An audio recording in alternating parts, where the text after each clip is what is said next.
Hi, this is your 2019 yearly horoscopes with me, Lada, from astrolada.com.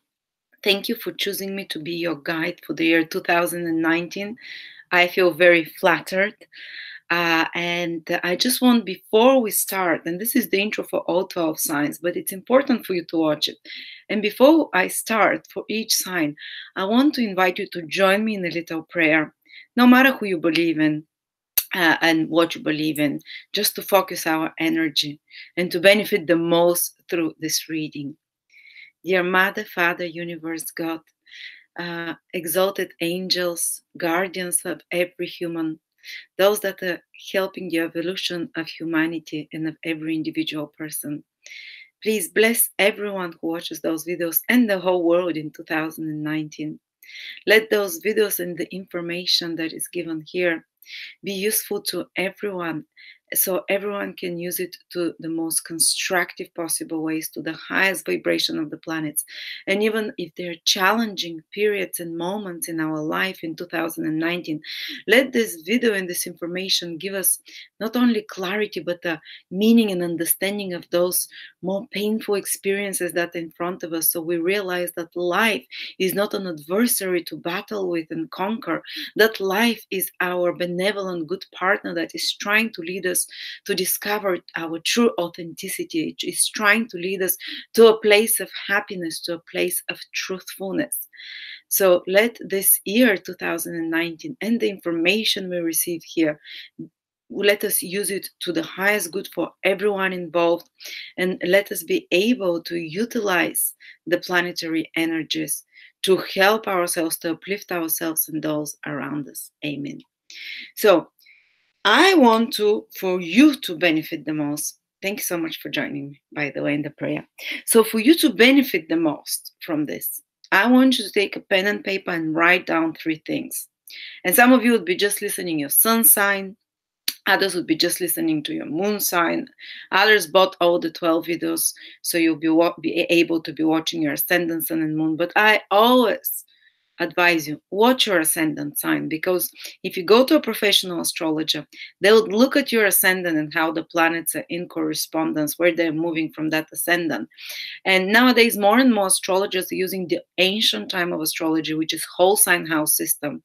So these videos are perfect. The whole sign house system is what when first astrologers created it, the system they were using it. So without the house cusps and anything. So the ascendant is the point of incarnation of the physical body. So it is of the soul into the physical body. It is the physical bodies. That's why it shows the most tangible things that are happening to us. That's why I always advise, check the prognosis for your ascendant sign. The moon sign is our inner world, how we feel, our self-consciousness. So the moon usually manifests the second most powerful after the ascendant sign, because we especially strongly identify with how we feel about something and something that impacts us emotionally. And even though, for example, from the ascendant, some big event might be happening, like changing of place of living, but from the moon, it's shown that, for example, you will be having a quarrel with a friend. For you, this will be a way bigger deal, because emotionally this feels much stronger for you, this quarrel with a friend, for example, than the relocation that's happening. But from the ascendant, it shows the specific things that are happening in your life in a tangible way, because the ascendant is the material body and what is happening to us on our path in that material body. And the sun sign is what most of the people only check, and but that's pop astrology. But still, the sun sign is very important. The sun sign is our willpower, our goals. It's our ability to channel divine intelligence. And the sun sign will show us, looking at the prognosis from the sun sign, will show us especially the things that we are striving towards to achieve consciously. And the prognosis for the sun sign would tend to have more free will over that prediction, what you're going to read, because the sun is connected to free will, while the moon symbolizes the past. These are things that often happen. The prediction from the moon are encoded from the past, while from the ascendant sign, it's sealed in stone, so to speak, So yes, checking the sun sign is very important, especially because you can direct the events there more with your free will. The moon sign, you feel like it's more fated and it affects your feelings the most and your personal life. And the ascendant sign is the most tangible event. So I would advise start with the ascendant sign and progress. And for you to know, though, a lot of people don't know, the sun sign is the one that everyone speaks about. You know, like, oh, what are you? I'm an Aries. It means I'm born from March the 20th to April 20th, something like that. But and I can give you predictions for, oh, if you're born from March 1st to March 5th, this and this will be happening for you. But every year they change, the sun moves into a different sign a day before or after, and I want to be way more precise for you. So instead of giving you days, we're gonna find the degrees of your sun, the degrees of your moon, and the degrees of your ascendant signs. And for some of you, the moon and the ascendant might be the same, or the sun and the moon. Rarely, but it happens. So for you to find this out, I want you to, and I'm going to share my screen with you. Let me just.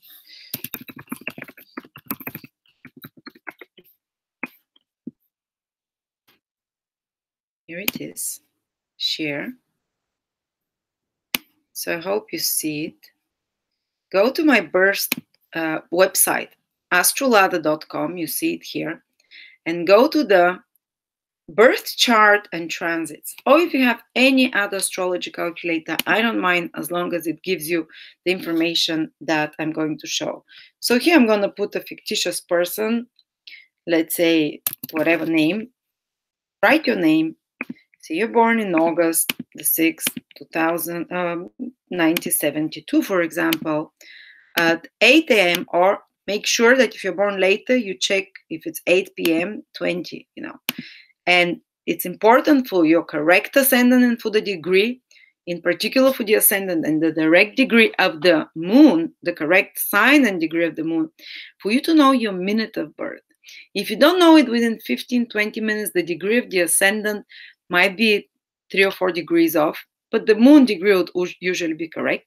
But say you're born 8/17, and say you're born in the USA, and you're born in New York, and you have the drop-down menu. Which New York are you born in? Well, there are many New Yorks, say New York Hospital, whatever. And continue, press continue. And then you're gonna get this chart, and I want you to scroll down, you see, not here, but here inside. And you're gonna see this, which shows planetary details. And I want you to, there is abbreviation of ascendant, sun, and moon. This is the only work you have to do. After that, just listen and enjoy and wait to hear your degrees. I mean, I'll be speaking generally about each sign, but especially when I mention the degree of the sign that you have. This is when things are going to, you know, you're going to feel them so intensely. So this person, for example, has ascendant, which means your rising sign is the same. Ascendant, rising means the same. The physical body, it is at 20 degrees Aquarius. I want you to write just the first degree. The second one is not so important. This is 28 minutes. This is very minimal. So 20 degrees, write down on a piece of paper, Aquarius 20 degrees. You have to watch the video for Aquarius. And every time I mention Aquarians born, say, from 17 to 21 degrees and you're 20, they'll experience this in particular this year. And you should be like, okay, this is very specific for you. It's gonna manifest. You're gonna feel it.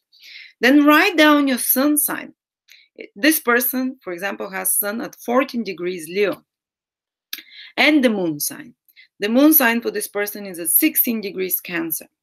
So if you've bought, for example, if your sun is in Leo, make sure that you know the degree for your sun. So in this case, you know, this is the sign. The sun is the sign everyone knows. I'm a Leo, I'm a Virgo, you know.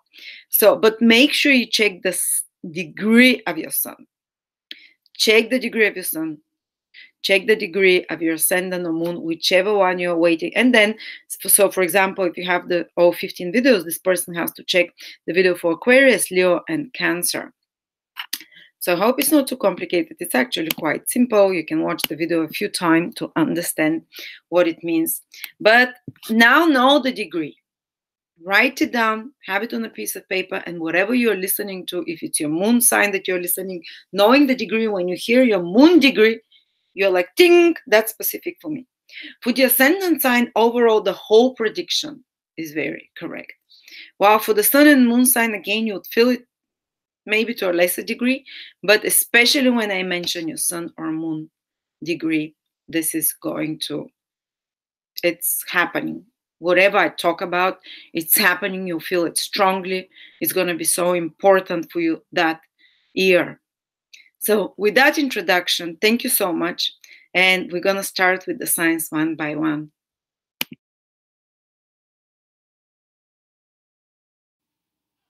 Scorpio 2019. Well, guys, in 2018, if you remember, Jupiter was transiting your sign. So it means that there were a lot of new beginnings, important new beginnings for many of you. Which will be giving results for 12 years after that. And unfortunately, sometimes for Scorpio, new beginnings, they might be often accompanied by some kind of crisis occurring initially, because this is the nature of Scorpio. And Jupiter expands whatever it touches, so it expanded the sudden onset of unexpected or life-changing reversals, sometimes a bit dramatic, cathartic, crisis-prone, but also Jupiter laid the foundation for new beginnings and for opportunities that can grow over. And in this year, Jupiter is going to be in your second house, 2019, almost till December. This is the symbol of Jupiter, and it's in the second house. And the second house is about basically those new beginnings that started. You have to implant them further deep into your life. You have to consolidate them now. Second house is about stabilizing something, about giving a stronger support in your life of whatever you started. And also, you're going to start seeing some of the results of those new beginnings. Especially when there is a new beginning, yes, it can be exhilarating, and sometimes it can be scary of some sort. New opportunities as well, Jupiter brought in the first house. But now it's gonna want you to start seeing the results, especially the material, the tangible results of those new beginnings, whether scary, difficult, positive, exciting, or more, whatever they were that started. And those new beginnings, especially the Scorpio ascendant Feldam and the Scorpio sun people and Scorpio moon as well, but in that order usually. But now you're going to have to, and Jupiter is going to expand on those new beginnings, and it's going to provide more support for you. So you can develop those new beginnings, you can kind of it's going to provide you the resources that you need. Maybe Jupiter gave you some new ideas when it was in your sign, but now you're going to find the necessary resources to make this happen, to start making those in a concrete reality, because the second house is very tangible, and Jupiter allows or brings things to us wherever it passes. It also will put you in a state of mind, because Jupiter rules our higher consciousness, which is more in line with the beliefs of there is more resources. Many people we're brought up like that, or we observe that there is not enough resources, that money is not enough, or money is just for select groups, or that, I can never find those resources or whatever. But Jupiter is going to expand your consciousness now, especially since it is in Jupiter, in Sagittarius. It's a sign of higher knowledge, of higher understanding in your beliefs. So your beliefs will be transformed, they will grow, they will expand in regards to what you believe is possible financially, materially, as a tangible results in your life. So a lot of you might even adopt beliefs that there is abundance, that the universe provides what you need. You might start getting very interested, some of you, in taking such courses or classes like courses in miracles, but particularly in regards to resources and finances, in particular in regards to creating wealth or creating and manifesting, because Jupiter is the planet of belief. And it's very strong when it transits Sagittarius. It's its own sign. So it becomes like a double whammy belief system, expansion of your beliefs. And miracles happen when you believe. And you're going to start believing that you're worth more. You're going to start believing and you're going to start recognizing your true worth, whatever it is. Because Sagittarius is the sign of truth. And Jupiter is there in your second house, Scorpios. And you're going to feel like, you're gonna start realizing your truth of what is valuable for you, and you might realize that you don't need certain material things, because Jupiter in Sagittarius is quite spiritual and high-minded in nature as well. And you're gonna almost like liberate you, because Jupiter has liberating influence from certain desires, material desires, let's say, that are burdensome, or it's gonna liberate you from beliefs that were restrictive. Maybe you always believe that money doesn't grow on tree, or that uh, I don't know, it's anything to do with resources, so that you'll never, only the rich drive this kind of car, or only, that it's impossible for you to go from 30,000 to 500,000 salary or something like that, or earns or gainings of some sort, or to have that money in your bank. But Jupiter will start making you and helping you see that this is possible, to believe that. And as I said, you somehow will come across readings, belief systems, books of some sort, or teachings on YouTube or whatever, because Jupiter is high in knowledge, that teach you how to manifest those resources, how to attract those resources. But the foundation thing is that they teach you to start believing that it is possible. To start, and Jupiter is a planet of gratitude. And I would advise you, if you want to benefit truly from this transit, and if you really want to expand your resources, the available resources and assets, to do a list of positive gratitude, what it is that you have currently appreciated. Jupiter is a planet that is thankful, that is grateful, that believes that everything is provided for when it's in the second house. So adopt that state of consciousness, and it will come more easier to you, this state of consciousness. You'll start believing it is possible, and start writing your gratitude list for the material things that you currently have. Because in order for you, like the Bible says, those who have, more will be given to them. Those who do not have, everything will be taken from them. But there is a word that's missing from the original text in the Bible, which is those who have gratitude, more will be added unto them. They'll own the world. Those who don't have gratitude, even the things that they have will be taken from them. So apply this belief system, and you're going to see miracles happening, because Jupiter allows miracles and divine blessings when you align with its vibrations, which is to believe and to be grateful and to believe. Enumerate daily what it is you're grateful for. That you have running water, that you have the food that you have, whatever it is, especially on material level. Because every time we look at what we don't have, we create this state of consciousness of lack. And Jupiter wants to teach you state of consciousness of material abundance when you transit the second house. And you'll see it will support you with science, with coming across the right books, with coming across people or circumstances that exude abundance and wealth and availability of resources and success. Even if you're just in the vicinity of such people, think about such things more. But you have to be grateful, you have to be excited, and you have to, first of all, be grateful for what you have, and more will be added. And then the trick after that is start becoming grateful for things that you don't already, that you still don't have. But don't say, I'm grateful that I will have in the future a beautiful car, or that I'll have in the future enough resources to be able to travel, or whatever it is, resources that you need for, enough money. No, say your gratefulness and write your gratefulness in a state of consciousness as if you already have it. And you say, I'm grateful now that I have 100,000 in my bank, or I'm grateful now that my salary is twice as big, or I'm grateful now that I have this valuable thing that I desire. So, Jupiter will give to you.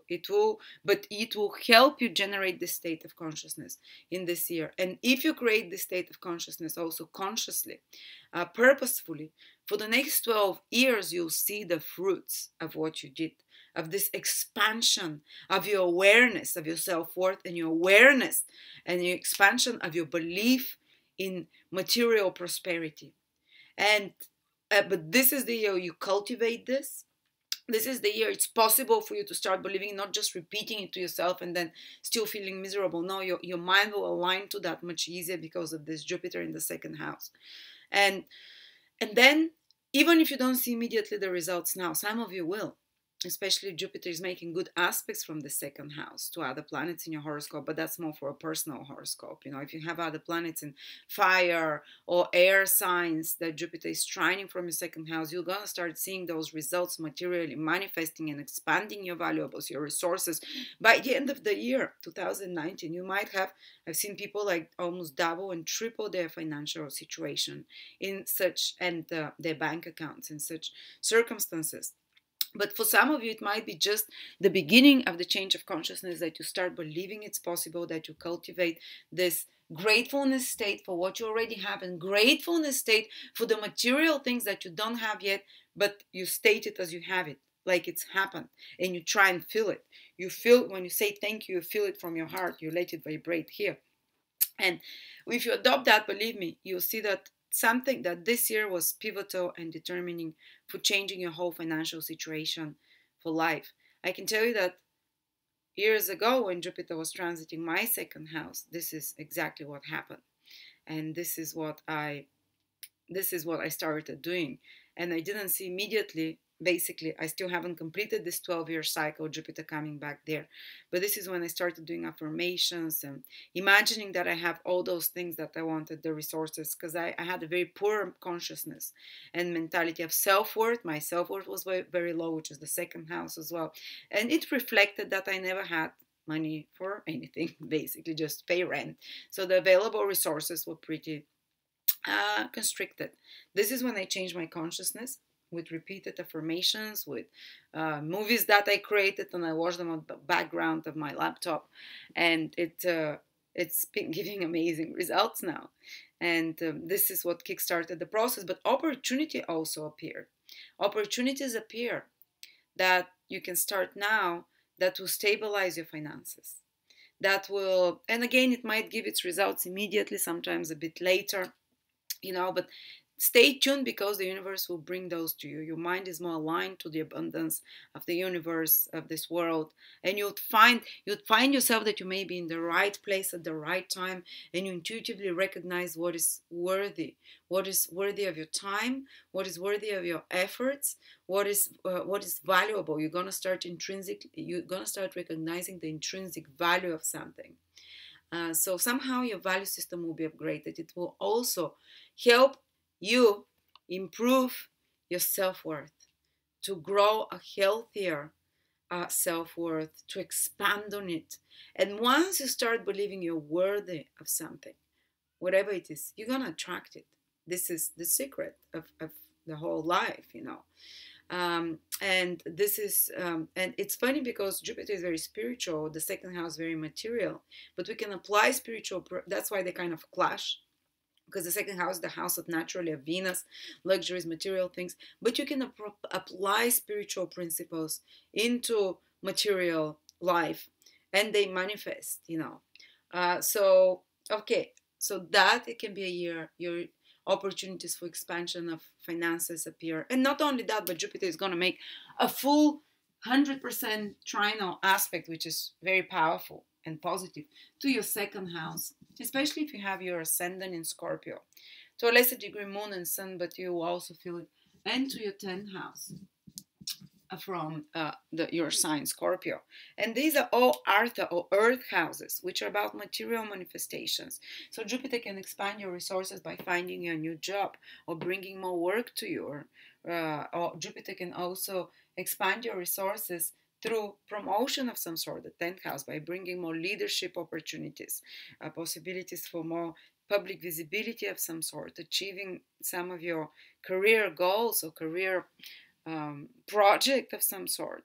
So that can be a good time also to maybe get a better job, or to give you more clarity in regards to what your material goals are, and what is really worthy for you, and what is the self-worth for you. And again, faith plays a great role in this, that it expands your faith, and that it expands the good circumstances around you, and you're finding yourself in the right place at the right time, maybe to see an ad for work, or maybe to see some opportunity materially, and opportunity to buy something, to invest in something. The second house is what we do with our money, and Jupiter starts making you more knowledgeable in regards to that. Some of you might decide to study something because Jupiter is about higher knowledge, expanding your horizons. In regards to how to invest or what to do with money or what to do with valuables. And this would be very auspicious time for that.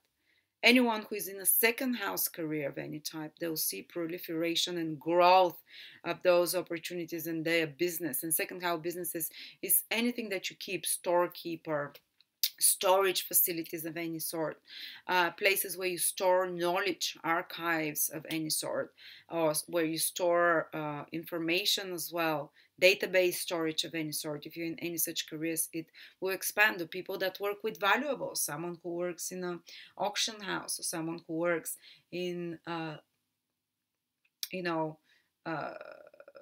place where others go and pawn their things, or someone who works with the hair, with the eyes, with the mouth. The second house rules those with voice as well. They can be the kick-starting of your career and opportunities through singer-songwriting, through makeup artistry, to hairdressing of some sort as well. And that's going to give abundance and proliferation for even acquiring valuable objects. And Jupiter will give you access to more desirable possessions. It can even make you feel like a bit over expand yourself, to spend a bit more. Like my husband just had Jupiter in the second house, and our material situation really improved as well. But he kind of started relaxing because he naturally has Saturn in the second house, and he's always been like very, let's say, stingy with money, or very never throwing out anything. And Jupiter in the second house allowed him to relax about such things, to change his consciousness that there is more abundance. And because he saw it in the reality about us, and he was more willing to let go of things he doesn't need anymore. Some like clothes from 15 years ago, objects that are broken that he thought he might still use, and that he started relaxing and spending more and thinking that money is here not to just save them. Money is here to improve the quality of your life on a material level. So he adopted this state of consciousness, which I'm happy. So he started ordering on Amazon and stuff. Before that, he was always very careful never to order something, never to. And I said, you need to act like someone who has resources in abundance in order to keep it, in order to grow it, because there is a story I'll tell you. I know I'm making it a bit long, but it's so important this year for you, for your state of consciousness and attitude towards resources and finances. It's going to define how things will go for you for the next 12 years in that department. So there is a story. This guy, and that's a true story, this guy was saving all his life. He had a very good salary, but he was working for a company, but his whole family, he was very stingy, and they lived like, they'll not go, they bought the cheapest food, the cans and stuff, and the cheapest resources, and they didn't go to nice holidays, so they lived as if they didn't have money because they were saving all, and he thought like, oh, that's great, we're saving all. And when he retired, he had about 1 million or 2 million saved, and he decided to invest it, to keep growing it, and he invested in a pyramid scheme. And the pyramid scheme basically, it all disappeared within a few months. So basically, the universe reflected to him what he was putting out for so many years in his life. Because he lived like a poor person, he has the consciousness of poor person, even though he had the resources. And instead of using those resources to improve his life, to do something good, with it, to enjoy it even, and then the universe just took those money from him, and he kept on living like he's ever lived. He lost all his savings, and he kept on living. The universe reflected to him. He kept on living in the same state he's always lived in. So it's Jupiter is going to bring you strong awareness and understanding about what are you doing with your valuables and your attitude towards resources and finances, and what you are worth as well, and so that you can, but it's gonna do it in a good way. So it's gonna expand on those, on your understanding, on your philosophical understanding on that topic in your life. So it changes your state of consciousness in those matters. So hopefully the same doesn't happen to you, or and there, of course, other extremes, someone who spends everything, doesn't save a single dollar or whatever, and just doesn't, again, such a person does not understand the value of money. The two extremes, they don't understand the value of money. For them, money is either God to serve and to, or money is worthless. So it's not, none of those is the answer. And Jupiter gives you, when it's in the second house, the understanding, the right attitude, the truthful attitude, or at least takes you a step closer to the truthful attitude in regards to what it is, material. What is the right attitude to material things? And it's wrong to think material things are, they're bad with spiritual people. It's bad to charge for services if you're doing spiritual work or something. This is again wrong, because you're underappreciating yourself. You're undervaluing money. It's not gonna come to you. You're not gonna attract it, or it's not gonna stick to you. Or the other thing, like this guy, have money but live like a pauper and scrimp and save everything and don't use it to improve your life quality. Money is there, and for you, Scorpio especially, you have to appreciate that and understand that money and resources, which is the second house, is there to give you freedom, which is Sagittarius, to give you a better quality of life, and to allow you to do the things that you really want to do, basically. So this is the state of consciousness you have to do, and start living a little bit like, I'm not saying fake it till you make it. This is a stupid way, because of course you can spend all your savings this way, because Jupiter in the second is willing to spend more. It's inclined usually to spend more, but spending, being able to appreciate the right things on which to spend, especially in regards to increasing your knowledge, because this is Jupiter, in regards to increasing your understanding on something. These are good things to spend on. And you'll have a better ability to understand what's more valuable and worthy, where to invest, So Jupiter would expand on all those things, and hopefully at the end you'd have a much better, much bigger, much more truthful understanding, and the right way of attracting the right and good resources in your life, basically. And people who are, for example, also working in banking, they can have a very good year. People who are working in history as well. History is the second house. Jupiter can expand your love for history or interest for history. It can expand your love for your family lineage, which is the second house. You can understand a lot about that, or find out about it as well, because Jupiter is understanding and clarity. You can expand your knowledge generally about traditions and customs. Jupiter does that. And if you work in any career connected to history, to customs, to traditions, they can be success and deeper understanding and opportunities for you to grow there. What else is the second house? People that work in food industry as well, because the second house is what we put in our body, is the food, the available resources for us. They will do much better. That can be, they will, for example, expand their business, or they'll have access to new, exciting, interesting products and foods, and they'll innovate in some way and expand their menu, or expand their knowledge about and understanding about the food. But generally, for everyone who is Scorpio, Jupiter in the second house will allow you to have better food, for example, and to have the knowledge of what is the right food for you. What is the food that uplifts you, that makes you feel happy? Because Jupiter is knowledge, don't forget. It's answers that are the right answers, the truth.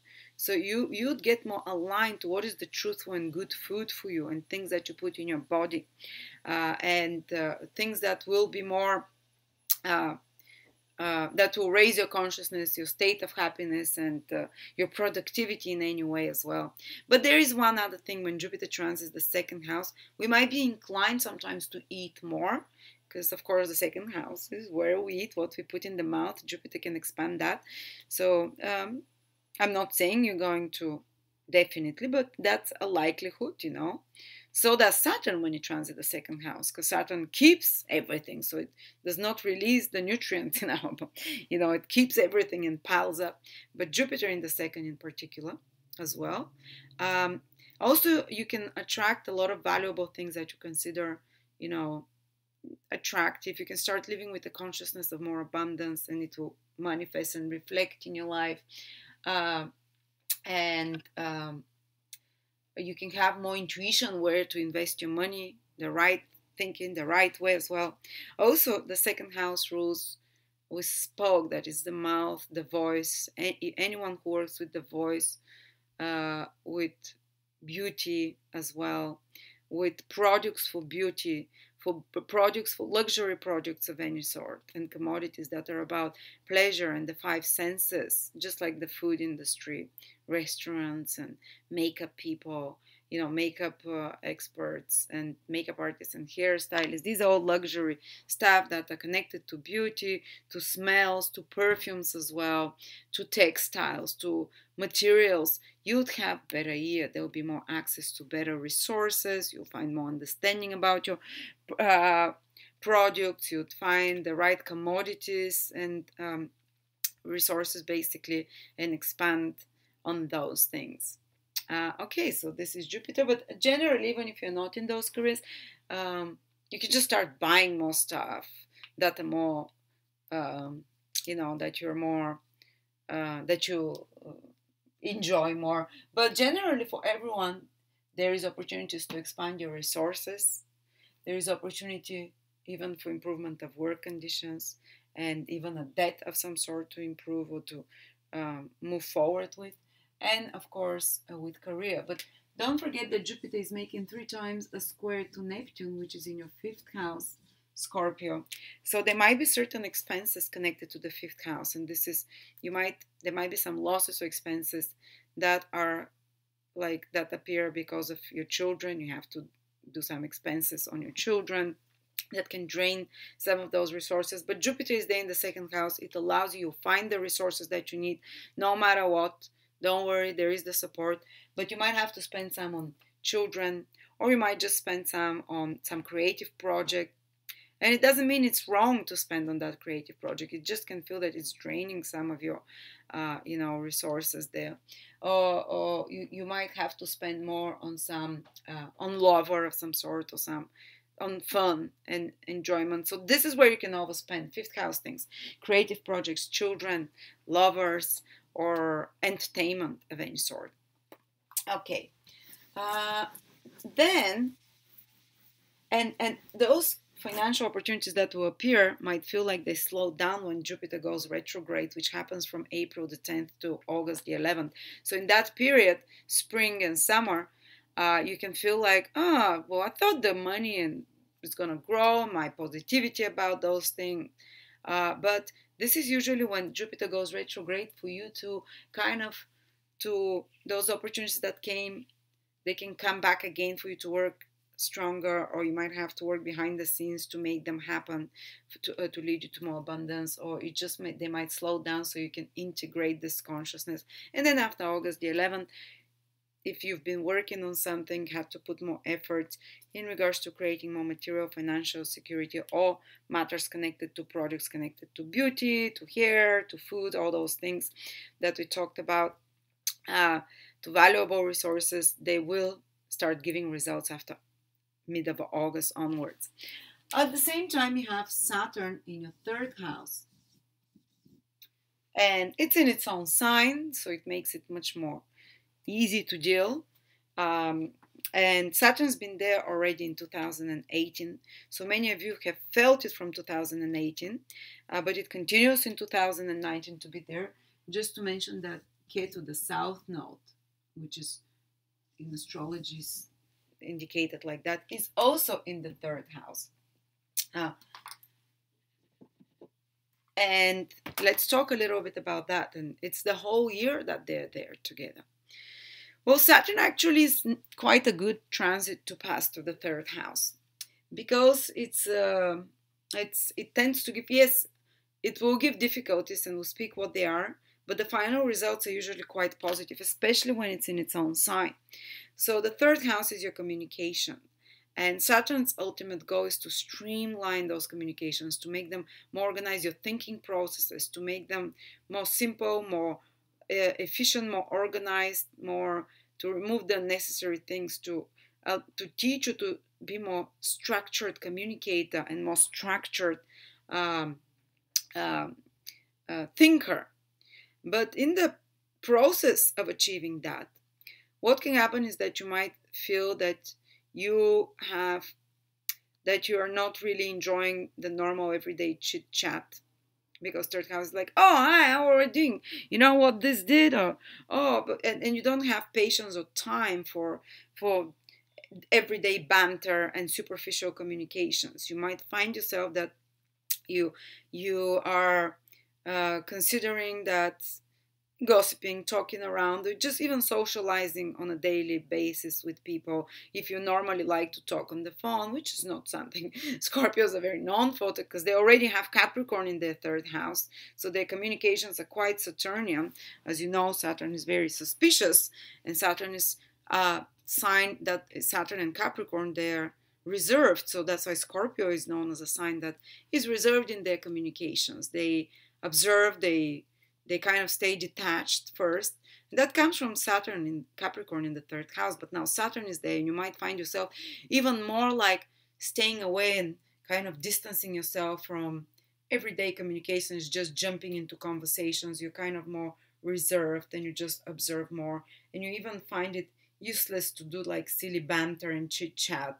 And you might even dry out your sense of humor or make it quite sarcastic when Saturn is there, a bit of a dark sense of humor. And that again, naturally, the dark sense of humor of Scorpios comes because Capricorn is the third house of communication, and Capricorn is, it's sarcastic sign. It sees the negative in things and what's wrong, and talks about that.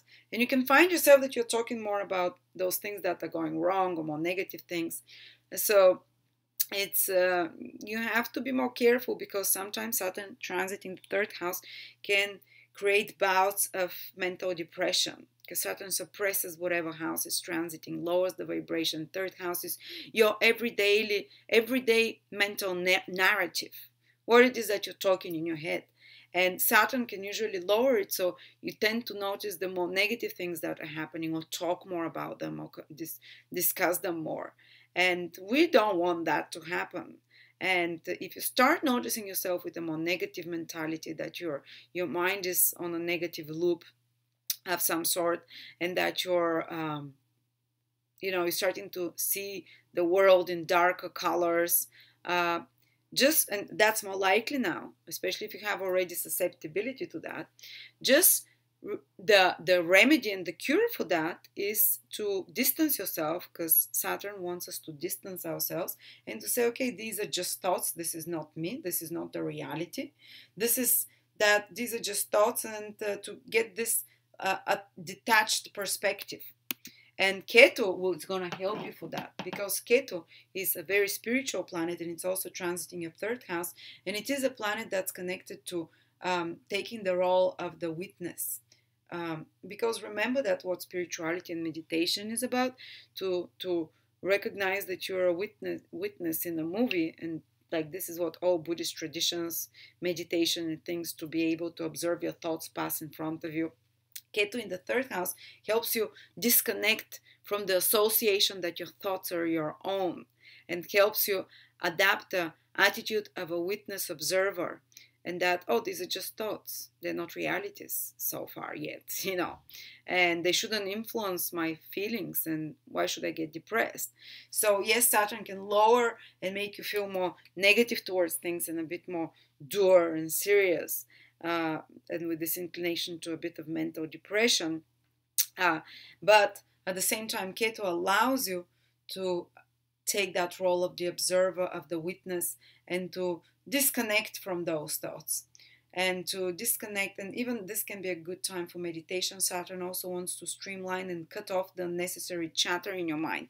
Its ultimate goal for Saturn is to reduce, and Ketu wants to disconnect you from the association of daily things and daily everyday things, that this is not you.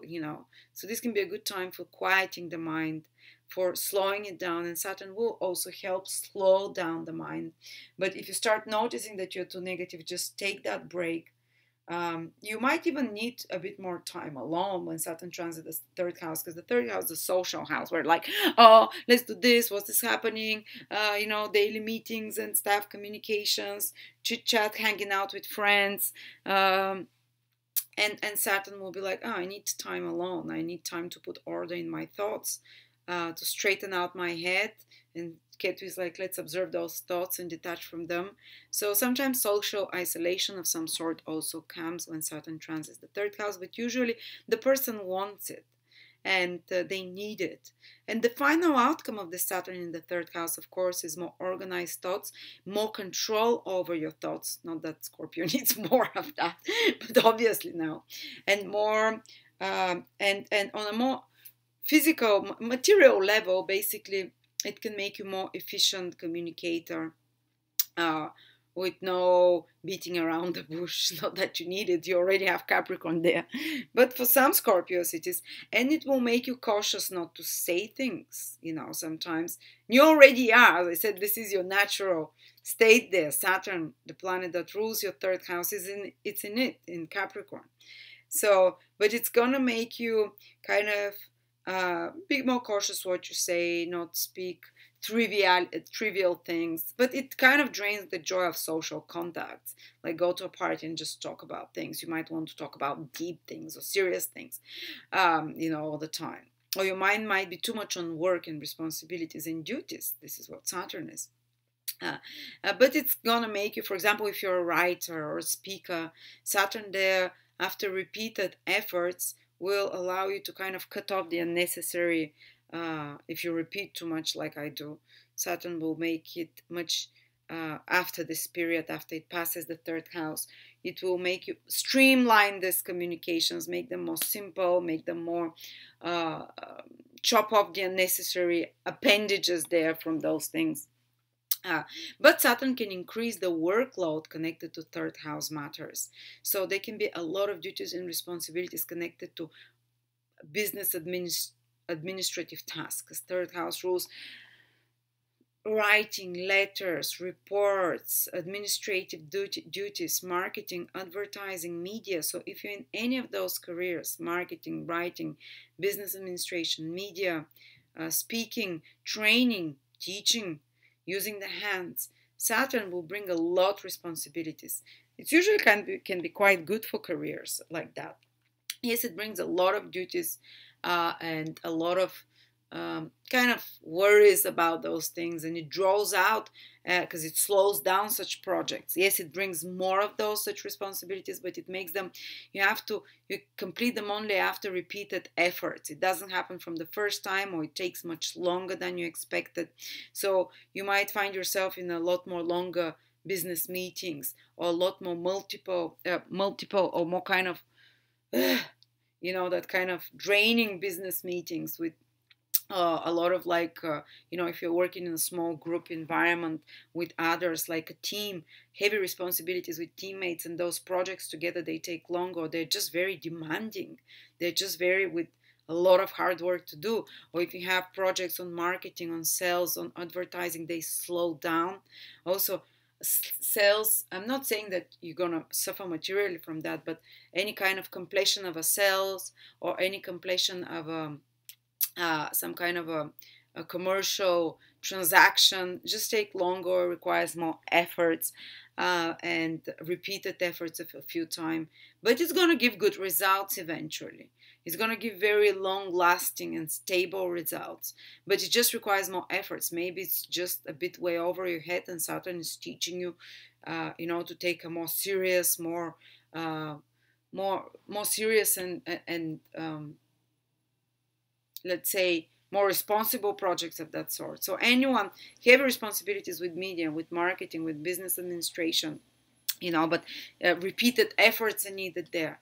This is also though where you have heavy responsibilities about learning and more self-discipline about learning some new skill. And this can be, it can feel like it's a bit grueling, but again, Saturn allows you to learn something, to really, really deeply learn it and to really implant it. And once you learn something, when Saturn transits the third house, you master it. You don't just learn it. And it might feel very difficult though while you're learning this new skill. It might feel like, it's overwhelming. Or you might be studying. You might be in university or taking some course or class that is quite demanding, that requires a lot of repetition, that requires a lot of trying over and over, and it can feel like you can have some heavy responsibilities about learning something new skill, and you might not feel very enthusiastic about learning that thing. It might be imposed on you because this is the nature of Saturn. Or because Ketu is also there. You kind of like, oh, I don't want to do that. Ketu is like, oh, I'm disinterested. I'm apathetic about this. Or I'm apathetic about my administrative duties. I'm apathetic about doing sales now. I'm apathetic and a bit disinterested in doing marketing, advertising, daily chit chat, or meetings, business meetings, or commercial transactions of any sorts. But you have to. Like, you're like, oh, I don't want to, but oh, I have to. There are so many of those responsibilities. So again, the best attitude to accept now and to apply is to this attitude of detachment. I'm going to do the responsibilities I have to. It might be hard. I'm going to take this course. I'm going to finish this, educational course or whatever. Yes, there might be grueling exams or repetition. Yes, I'm not very interested in that, Ketu. It's like my mind is in spiritual things with Rahu in the ninth house. I'm interested in exploring the world and, not these kind of daily tasks that I have to do, mundane tasks and repetitive kind of duties of the lower mind and of manual skill or of mental skill. But still, you have to fulfill that responsibility. Saturn is there, is not letting you off the hook. And you have to accept that it is what it is. I'm going to accept that the results and, I'm going to do my responsibilities and I'm going to let it go to God, whatever the results are. Because Ketu, you need to accept, to kind of apply such kind of attitude of let go and let God, whatever the results, I'm leaving it in God's hands. Because if you have very kind of specific expectations, say if you're making a marketing campaign or if you're working on some business brand, or if you're working on something with small team environment, or if you're working in media or anything, this third house commercial business activities of any sort, and you have very specific expectations of what the result should be, Ketu does not allow that. It disappoints you. They can be disappointments or losses or kind of that can drive you a bit bonkers. So do your best. Do the repeated effort. Try over and over. Don't slack. Do that and leave it to God's hands. And accept, like, I've done my best. I've studied for this exam. I've done as many repetitions. I've studied hard on this technique or skill. I've done the necessary things for the sales of this product or for the marketing of this product, or I'm doing my daily duties in this media branch or internet branch or whatever, or I'm doing my daily duties as training skills or something, and the result, whatever it is, will be, trying to, micromanage it, or let's say the results is not going to work. So kind of a detachment towards those things, but fulfilling the responsibilities there. On another level, the third house is your siblings and relatives. There might be a temporary disconnection from them. Maybe they're far away, or maybe there's a cooling off of the relationship, and Ketu kind of can make you disconnect furthermore from relationships, or with neighbors, with relatives, with teammates as well. With some mates and friends, as I said, this can lead to some isolation a little bit socially, and you can disconnect from those things. Or it can mean that you have heavy responsibilities, Saturn, towards some teammates of yours, towards workmates of yours, towards acquaintance or friends of yours, mates that you go, or towards siblings. Or sibling can be going through a more kind of heavy period with more duties, responsibilities, or some difficult thing in their life, and you experience it through them. All right. Also, when it comes to short trips, often they can be mostly about work, or you might have to work on those short trips. It's Saturn, or they might have certain delays, so the plans, or they might be blocked, or they might be more drawn out, and more kind of organizing them takes longer. And another thing is that you might feel like you're judged when you talk, so you keep even more quiet, because Saturn is when we communicate. Some of you, especially the more younger one, might feel like what they say, they feel stupid, and that they're being judged, that they're being stupid, or that they're there's some kind of a blockage in communications, or they might, and they'll be very careful in what they say and how they structure what they say, so it comes out right and they're not misunderstood or judged in some way. um, and that can be heavy, especially for younger people. They prefer to be social, and they can feel like more awkward in social situations and communications. But when it comes to studying hard, when it comes to working on some project that is connected to developing skills, or using a lot of your mind, using a lot of logical thinking, planning, organization, marketing skills, this can give amazing results, very lasting. But it's kind of a requires efforts and takes a lot of your times. So, but if you're studying something, is great. If you're in those careers that the third house that I mentioned, yes, many responsibilities and duties, but again, you can prove your authority there and your expertise. You can strengthen your experience and authority. You can really deepen it. All right, but at the same time, Rahu will be in your ninth house. What you're really passionate about, guys, for the next year, starting already from the end of 2018, is you get excited about new belief systems, about discovering new knowledge of some sort, and even foreign things. And I remember when Rahu transited my ninth house, I started studying Vedic astrology. I moved from the traditional Western astrology to, I want to know more about those exotic. This is exotic astrology. So Rahu is passionate. Whatever it passes, the North Node brings passion, especially to explore something that is progressive or foreign, or that breaks the rules and norms. And I actually went into astrology that is tropical Vedic astrology. And that was very, very taboo and breaking the norms when I went into that. There was no tropical Vedic astrologers. Now there's so much more. So I went into a much more taboo breaking and unconventional beliefs and higher knowledge, which is the ninth house, when Rahu transited in my ninth house. And actually now it's more and more scholars and astrologers that can read the ancient Vedic books.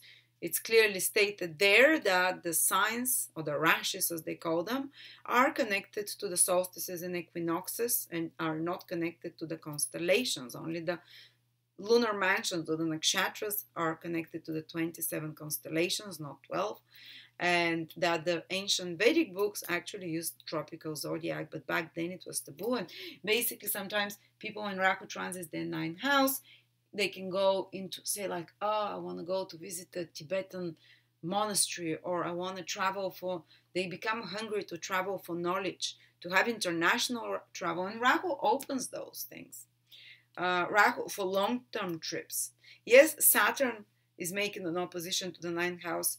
It's going to be a bit more hard work to arrange those, but Rahu opens because it gives you so much hunger and lust for international travel, for learning, for higher education, for pre-qualifying as well, that you're going to have access to those things.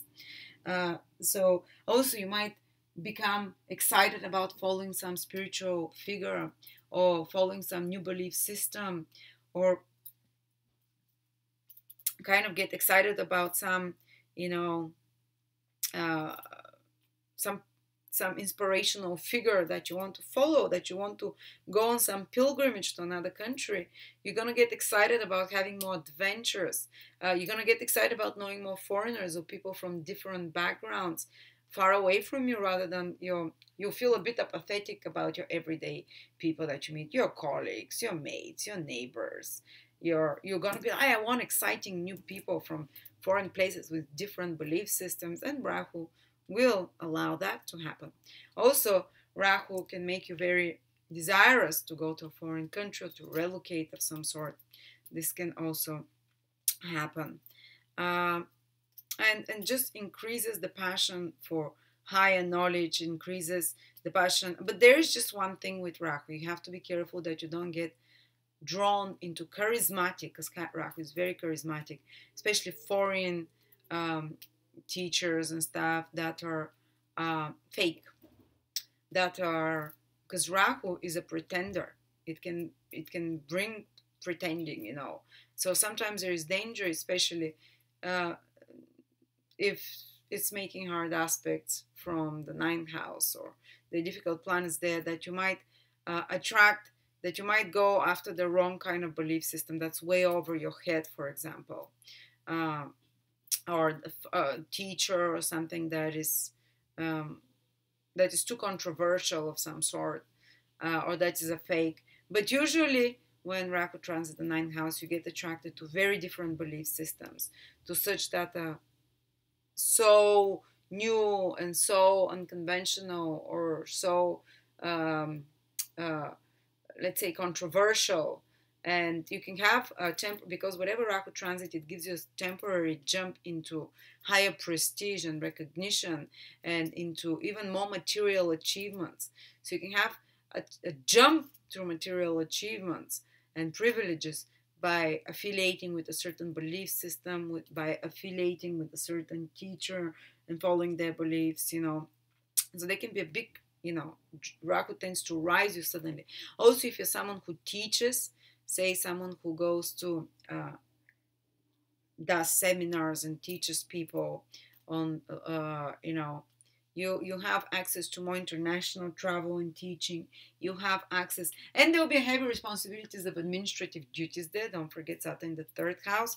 Maybe some delays as well with trips, but you will have access to teaching. You have temporary, well, at least while Rahu is in the ninth house, a sudden rise into academia, for example, or into some kind of a passion to have a university degree, or sudden rise through the right through education, or sudden rise through your higher knowledge, or sudden rise through foreigners or foreign travel of some sort, or if you have business connected to foreign places, import, export, to traveling, to higher knowledge, to teaching of some sort. They can be like a sudden rise for you, a sudden or fast rise and material achievement and more privileges that come. All right. Now let's see a few of the other planets. Where are they moving? Oh, and I wanted to say that. No, I don't want to say anything. Uranus is going to make an opposition for you, Scorpios. And Uranus this year, the strongest influence is from 2 till 7 degrees. So if you have anything in Scorpio from 2 till 7 degrees, Uranus will be shaking your life up. It's going to make an opposition to Scorpio. Opposition, it means Uranus is here and your planet in Scorpio, whether it's Sun, Moon, or Ascendant, will be there. Your point in Scorpio. And opposition is about push and pull, about something to do with relationships, or another outer person that introduces this totally new energy into your life. If you're from 0 to 2 degrees, Scorpio, anything Sun, Moon, or Ascendant, these processes already started happening from the spring of 2018, and they will complete in April 2019. So till April 2019, there's still new things, or you're still adapting to those new directions and big changes that are happening. But those of you who have from 2 till 7 degrees, Uranus starts from April 19 till April 2020. So for about 1 year, from April 2019 till April 2020, your life is going to change in a big way. So if it's your ascendant, there might be a sudden appearance of a new partner in your life, because Uranus will be transiting your 7th house cusp from there. Like suddenly someone appearing, changing your life upside down. My husband met me when Uranus transited exactly his 7th house cusp, that a year, the last time Uranus hit. And I was an astrologer, Uranus, it's a very different person, a foreigner, very different than what you're used to till now. And they say that when you meet someone during Uranus transit, it never lasts. It's not the truth, obviously. But often there's those people that come to us during Uranus transit, especially on opposition, whether it's to your Sun, Moon, or Ascendant, they come there to awaken us from something, to really change the status quo, to shake us up. And if they manage to do this, and they usually manage, but they're not part of our destiny, they will disappear after that. They've done their role. If not, if they're meant to stay in you, especially if you have indications that you're meant to be with such a person in your birth chart, someone that is Uranian in nature, this person will stay. Like, for example, my husband has Uranus trine Venus trine the seventh house, so he was meant to. It's indicative that his wife would be Uranian in nature, but if he didn't have that, I would just appear and disappear, but change his whole world, like tell him something, and But it can mean someone suddenly appearing in your life, turning it upside down. So a big shift in your relationship status. Also, I've seen people get married when Uranus transiting the seventh house cusp. Suddenly, out of the blue, like sudden change of status, or divorced. Uranus is naturally, if you're in a relationship that is not productive or that is stifling, it will suddenly out of the blue, or if it already has problems, it's not going to survive that. If Uranus is opposing your sun, moon, or ascendant, often this is when it stops, but it feels liberating. You're liberated from that.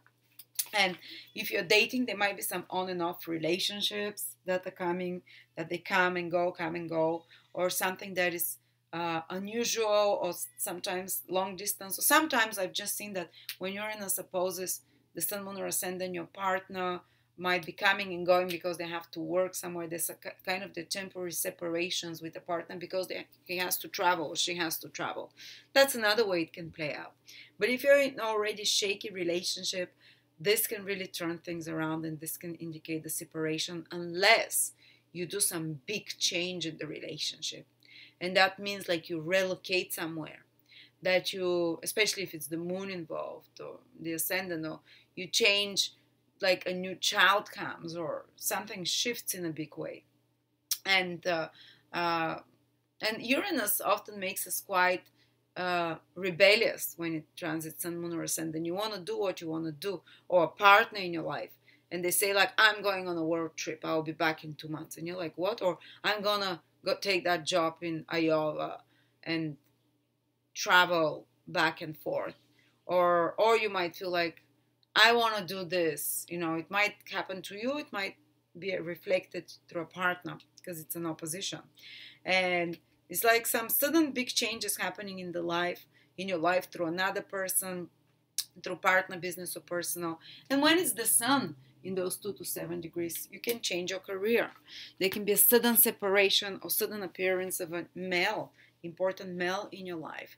Sudden change in the life of important males in your life, sudden change of your goals, the need, you can start a career, especially you can change a few times a job during that time, or you can start a career that's more Uranian, that gives you more freedom, that's more freelancing, a career that, and it's going to feel a bit more shaky because it's an opposition, it will feel a bit more stressful, but it pushes it kind of, it will not allow you to stay in the same status quo in your career. Or if you're in a Uranian business, that can be good. It will be a bit stressful, but it can be good. Say Uranian businesses, if you are self-employed, or if you basically are something to do with technologies or with astrology, or working with activism, with socially progressive movements, working with science, working with kind of alternative and very unusual careers and technology, new cutting edge technologies, well, actually they can be a sudden rise for you despite of it being an opposition. There will be some changes there, but and if it's your moon there, maybe there can be some big changes in your family or your emotional world or your hormones as well. Sometimes even the health is affected. A person, when they have Uranus transits, they have a lot of they need more magnesium because the nervous energy in them is kind of off the charts. They can feel like woo, woo, woo, especially with the moon, the emotions can go up and down. And the changes in your daily life are so many when Uranus changes the moon. Like you can relocate a few times, or just your emotions can switch suddenly from cold to hot, from detached to excitable. It's exciting if you like that, but if you don't, and actually Scorpios, they're used to kind of this roller coaster emotions. But also it can, moon opposition Uranus can indicate that you disconnect from someone emotionally, you cut the cord with someone, and you don't turn back and look anymore because Uranus is like, bam, new. moving away, no longer trying to drag this emotional burden with me. So it can be very liberating in some cases. But if you're not ready to cut the cord with someone, it can feel like it was forcefully cut for you from the outside, so that there's a big change that has to happen in this relationship or this emotional uh, attachment to someone. Or circumstances of your home or your daily life can become very hectic. No matter if it's your sun, moon, or ascendant, your daily life and everything speeds up. Uranus speeds up the vibrations. It kind of gets super, a lot of surprises, a lot of new things, totally new direction in your life. I got divorced on the Uranus transit and met my husband and started a family and got pregnant and relocated from one continent to another, and my business, which is Uranian, took off, and I work in media and TV, and Uranus rules those things. It can take off, make big changes. And my career changed, so everything within less than a year. So you see how fast paced everything can change as well. All right, but if you want to keep a relationship, you need to change something. Something will change there. Or clients can come and go, or you can break partnerships with certain clients, whether it's your sun, especially the ascendant, the sun, maybe to a less degree the moon. You can break up old clients, and partners can leave business and new ones can come. So it's hectic, but it is exciting, and it's eventually gives you more, makes you feel more truthful to who you are. And usually a person shows you what it is that is actually your authentic self, or some kind of challenge that leads you to understand what you truly are, because Uranus is about true authenticity, and to cut off the unnecessary unceremoniously, and just kind of like, okay, Uranus cuts connections without leaving emotional hang-ups, you know. All right. Then we have Neptune. So Uranus with difficult aspect, yes, it's shocking, but it can be very liberating. Yes, it's unsettling. Your life is not going to be stable. It's going to be ups and downs. But it's, again, it can give you a sudden rise and sudden fall as well, but followed by quick changes as well. But it is exciting, and the biggest changes are happening for you. Wow, positive aspect like Neptune is making for you a trine, guys. Neptune is in Pisces, and those of you who are from 14 till 19 degrees Scorpios, they'll have a trine from Neptune. Well, that's a beautiful aspect this year, but it's not life changing as the Uranus one is. If only the Uranus degrees some really noticeable new beginnings, starting all over, excitable sudden rises, and yes, they're stressful, but they're noticeable. With the trines, yes, Neptune will help you, but it's not going to be stressful. It's not going to topple your life or change your status quo much. But it's good, because whether it's your sun, moon, or ascendant there, it means that you'll be more kinder, you're forgiving if it's those degrees. You're going to be more, if you have businesses or goals that are Neptunian, they can happen now with ease. So if you're in the music, in the artistic, and create in kind of a arts, fine arts of some sort, things can start happening for you. The inspiration will flow. You can manifest more. You align to those high inspirations, and your career or your activities connected to art, to music, or to spirituality, or to healing will be happening with ease. And actually, even Saturn is making sextile to all of those degrees. So even Saturn is making sure that these things will implant and give productive results materially. I wrote Jupiter. That they're not going to be just some wishful thinking and some positive, because Neptune is not a material planet. You see, it's the things even it rules are not material. You can't catch music, you can't catch find art, those inspirations.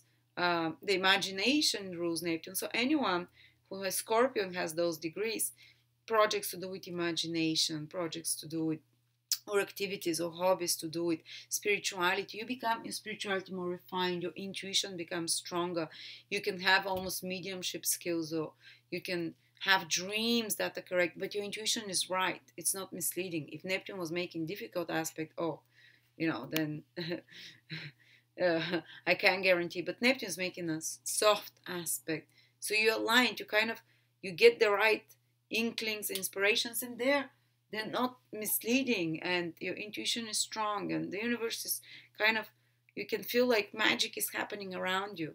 You can feel you're kinder, gentler. You can feel that the whole universe is more benevolent towards you, and that like you manifest things just by imagining, just by like you can manifest parking spots, you can manifest like things will align because Neptune is divine love, and you can feel like God's divine unconditional love is around you. And say you think you imagine something which is Neptune, you visualize, and it manifests. And it, because Saturn also helps manifest it concretely, because it's also making trine aspect to all those degrees, whether it's sun, moon, or ascendant. So you have a creative, imaginative project, you can manifest it. You have you're doing something with spirituality, career in spirituality, in healing, you can manifest it and things align for you. You're doing career with liquids, with drugs, with pharmacy, you manifest it, there are opportunities. You're doing a career with, I think Neptune also rules a lot of the plastics and stuff like that, and pharmacy, and healing of any sorts as well. Well, things are aligning, or if you're a spiritual guide of some sort, things are aligning. And or even if you're in none of those careers, you can just feel like there is more, and you can even experience more unconditional love, because someone appears in your life who is Neptunian, who is helping you. And of course, Neptune is in a fifth house. It can mean that some love affair that it has the nature of more unconditional feelings appears in your life. Maybe that's why you're spending money on that, But especially if you're a woman and your sun is in those degrees, 14 to 19, Neptune is making trine to the sun. It can indicate a male figure, or your husband if you already have a partner, who has this benevolent influence of more gentleness, kindness, giving you more love, introducing you to opening your spirit to divine love, to spirituality, to charity, to kindness. Or that a partner or male figure appears that is very artistic, or that is, but in a good way, that opens for you inspirations, like a muse to you, that is artistic or spiritual, gentle, opens you to the world of spirituality, might feel like a soulmate. If you're a man and your moon is in those degrees, it can be the woman of such nature, healing, spiritual, gentle, but just some kind of emotional experiences that are healing, that are gentle, that are binding, that a relationship as well can appear, that it's less without boundaries, that is more about merging two souls, like on a spiritual level, and such spiritual experiences. And it's good for travel, voyages of any sort overseas, which is Neptune, which give like, you'd feel like wow, I've been there past lifetimes, or you'd feel spiritually connected to those places wherever you travel. And also any hobbies, you can appear more creative hobbies that you have. Neptune trine from the fifth house, they can appear, and this can also indicate pregnancy or child, because Neptune is fertile from the fifth house. Well, it's especially to your ascendant and to your moon if it makes on those degrees trine. And Neptune can also indicate that new creative projects are appearing, or very refined love affair, or creative projects, or very imaginative, that flow well, or that they're just very that's something to do with your hobbies. They get more refined, and they give you more joy and healing energy. All right, and we have Pluto, and Pluto is also helping you to some extent, guys. Pluto is from 20 till 23 degrees. So if you have your sun, moon, or ascendant in those, Pluto is making a sextile. It's a smaller aspect, but it's a less powerful aspect. But you can feel more empowered. You can feel like you're taking power back, especially in regards to communications, because Pluto is in the third house. In regards to self-expression, it can help you in careers or goals that you have, especially if it's your sun that is in those degrees.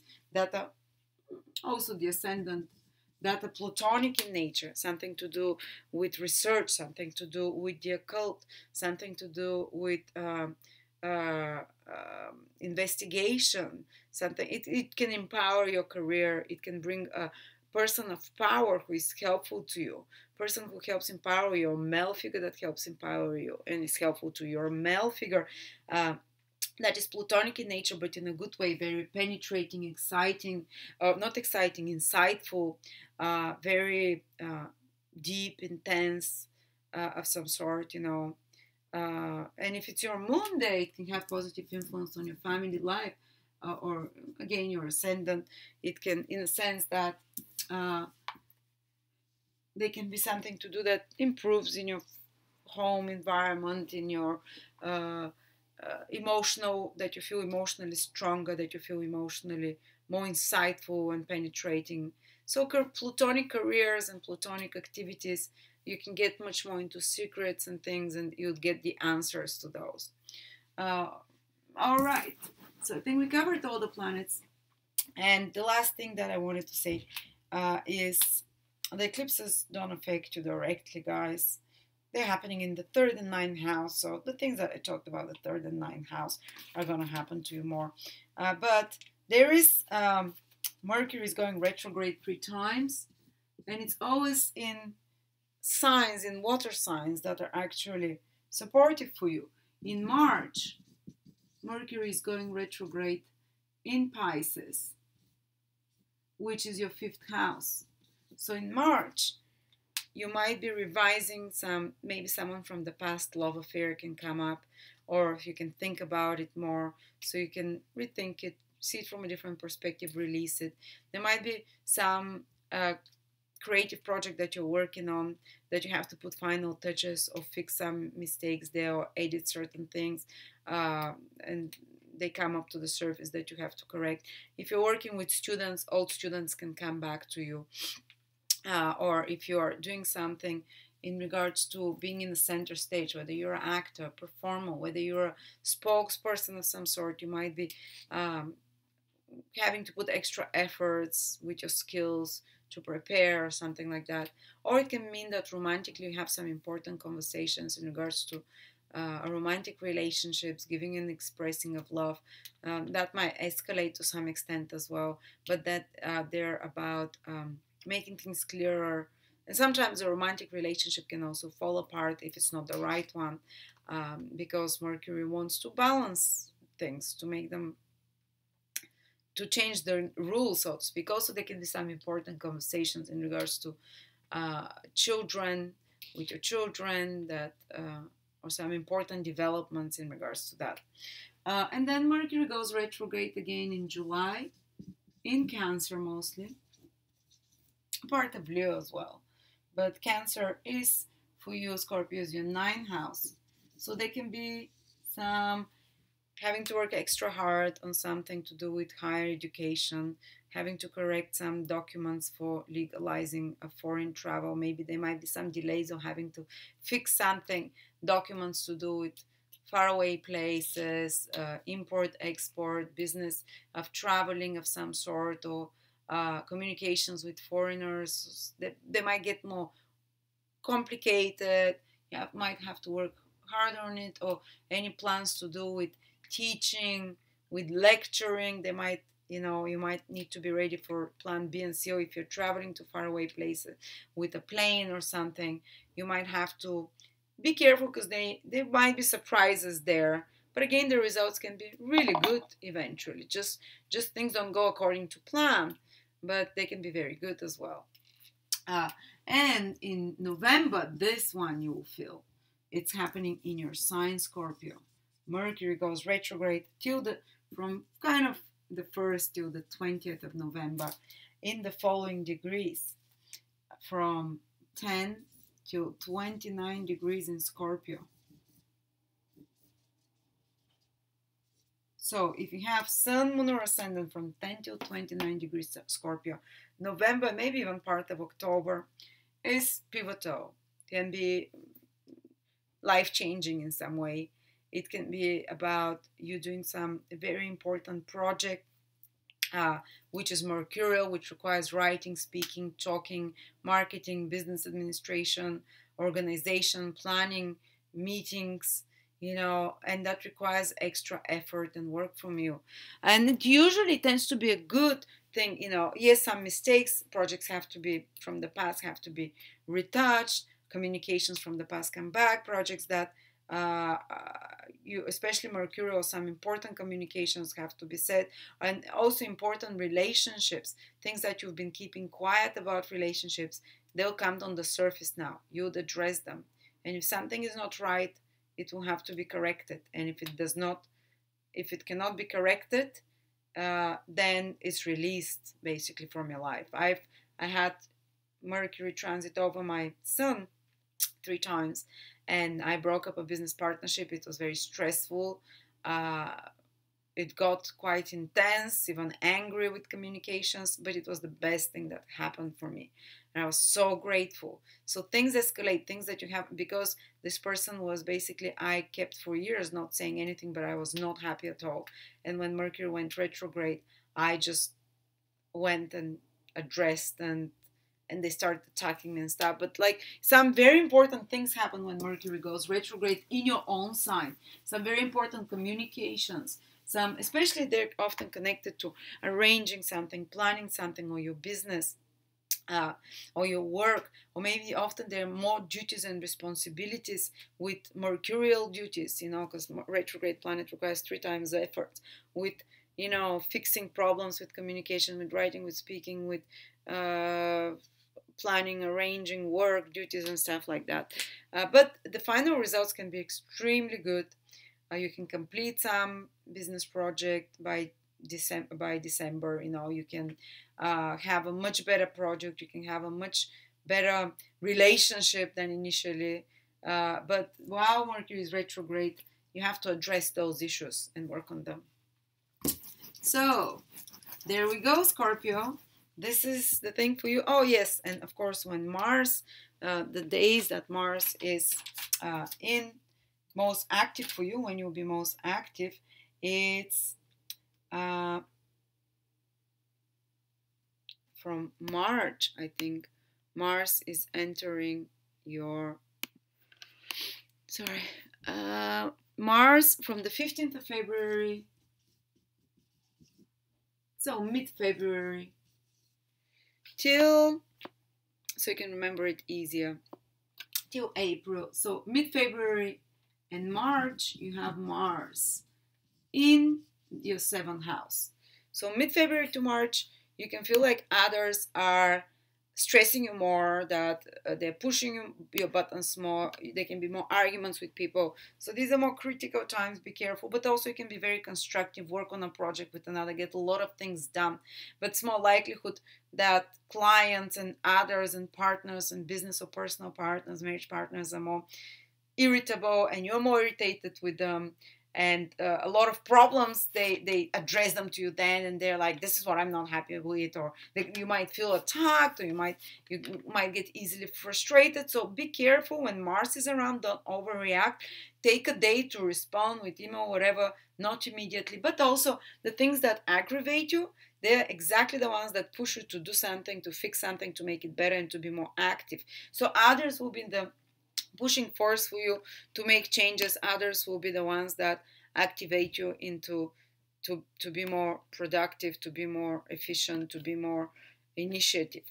And then after that, Mars from July till August, till mid-August again,